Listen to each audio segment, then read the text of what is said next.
It's a beautiful day in the neighborhood. Reaction video 66. Day in that neighborhood, my people. Stack is back again for another reaction video, bro.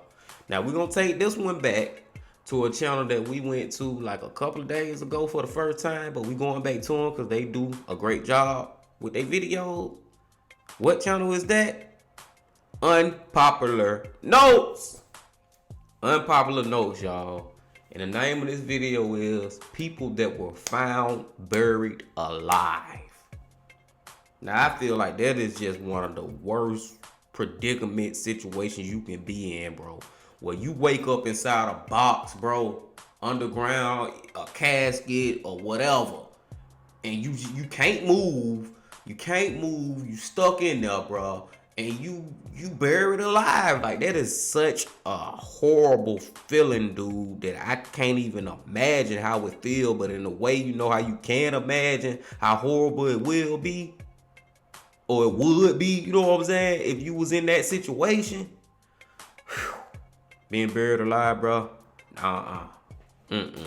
That's like imagining drowning. You know what I'm saying? Like, it's certain ways to die, bro, that just unimaginable, bro. Or being set on fire. You know what I'm saying? Certain ways, bro, like, I just do not want to go out. Like, I digress.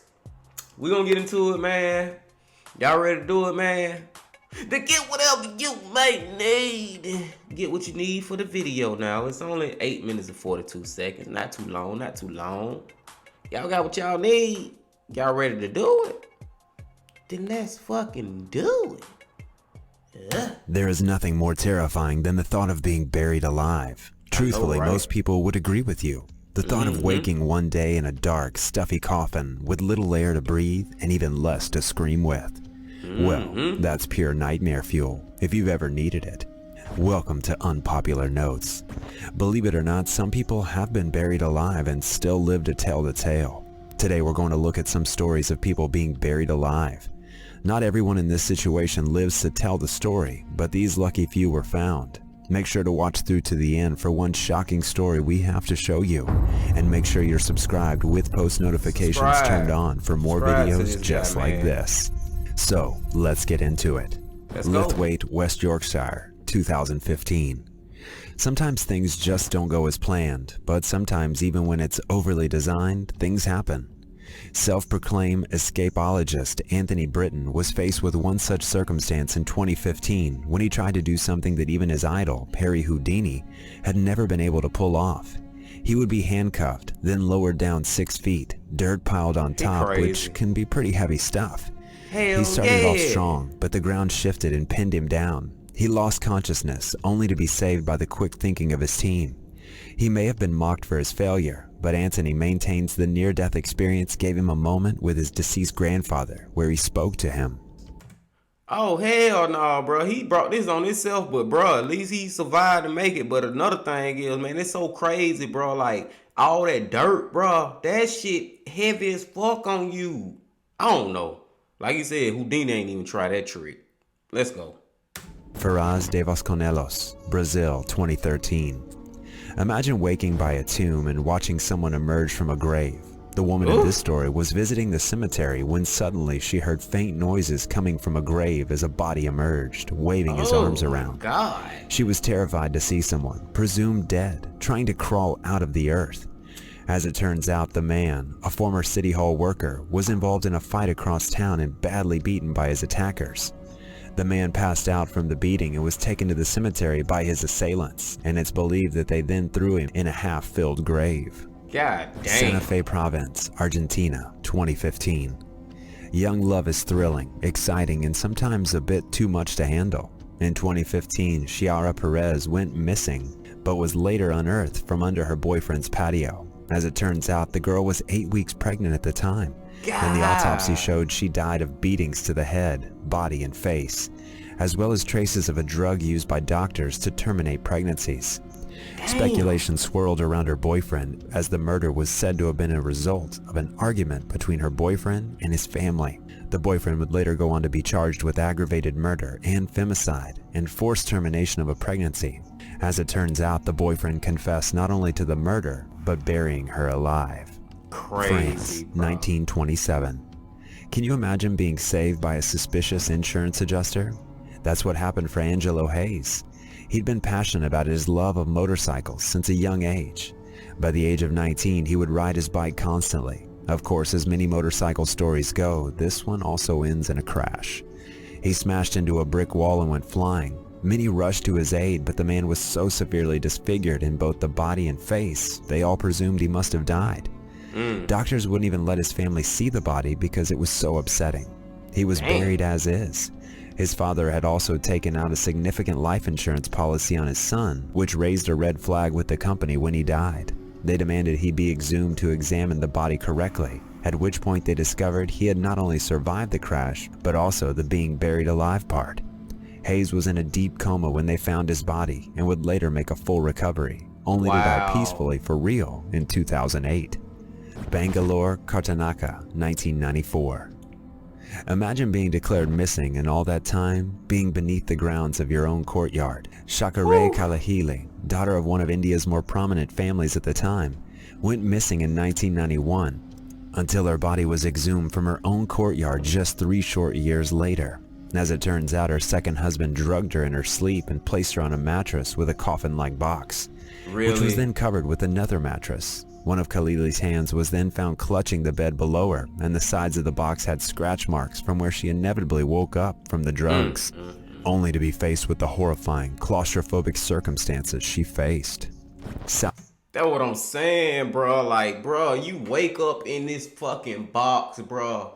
Do you know how claustrophobic, even if, like, bro, anybody in that tight space, you can't move, you barely can breathe, it's dark as fuck. Like, dude, I would probably die from a panic attack or some shit if I wake up like that. Let's go. South Carolina, 1915. Essie Dunbar had her sister's perpetual lateness to thank for her life. The 30-year-old woman had suffered from an epileptic attack, and the doctor had attended to her couldn't find any signs of life. This was still the turn of the century, and our understanding of epilepsy was still shaky and somewhat primitive at best. Dunbar was laid to rest in a simple wooden coffin, and they scheduled a funeral for the next day to allow her sister to travel. Though it was a long ceremony, she was well on the ground before her sister could get there. In fact, she showed up just a few minutes after the burial, when they had already concluded the funeral, supposedly begging the ministers to dig up and say her final goodbyes. Thankfully, they agreed to do this. The coffin was opened and Dunbar sat up and smiled, supposedly unaware of what all had happened. The whole congregation freaked out in response, thinking of her as a ghost or a zombie or something else. The ministers even fell into the open grave in fear, suffering severe injuries. Dunbar went on to live another 47 years despite it all, passing away peacefully in 1962. Mazande, Zimbabwe, 2015.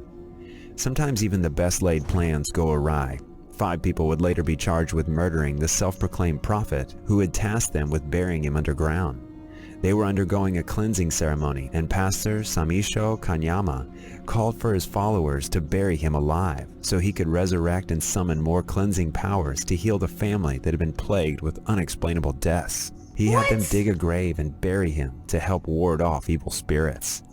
Things backfired when they went to dig him up, and instead of seeing their prophet resurrected as he claimed, the man was dead inside. Kanyama had, in fact, helped them dig his grave before praying and jumping inside, laying face down in the dirt as he ordered the followers to start covering him with soil. Hey, that shit right there basically suicide, what he did. And they was in on it. I don't fuck. Come on, bro. Come on, bro. La Entrada, Honduras, 2015. The nightmare scenario when Neves Perez was mistaken for being dead and buried alive. The 16-year-old screamed from inside the coffin, and her family reportedly heard her and came running to smash the cement tomb back open. Nashi was buried for a whole day before they started to listen to her banging from within the coffin. Still, unfortunately, despite the staff's attempts to revive her, she was pronounced dead and had to be reburied in the same mausoleum she had been buried in the first place. The pregnant teen had suffered a panic attack that stopped her heart and caused them to believe her to be dead.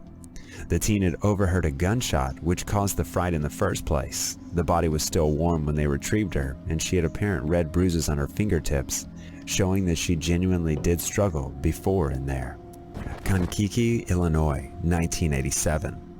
Stephen Small, a publishing and media heir, was not only kidnapped but buried alive in a makeshift wooden box outside of Kankakee, Illinois. His assailants were a 30-year-old man named Danny Edwards and his 26-year-old girlfriend Nancy Risch. Together, they crafted a plan to abduct him and keep him immobile below ground. They planned to ransom his survival for $1 million from his surviving family members. They kept the 39-year-old going for a while with minimal air, water, and light inside his homemade coffin via tubes, but otherwise kept him buried beneath the ground 3 feet down. Unfortunately, Mr. Small ended up suffocating when his breathing tube failed. Are you afraid of being buried alive or something else? Yeah. Let us know your thoughts in the comments below, or if you think we might have missed a crazy story, we'd love to hear it. If you like this video and would like to see... Subscribe to Unpopular Notes, man. Talking about, what he just said, are you afraid of being buried alive? Raise your hands. Shit, I raise my goddamn feet if I have to. Shitting me, hell no, bro. Bro. I just feel like that's one of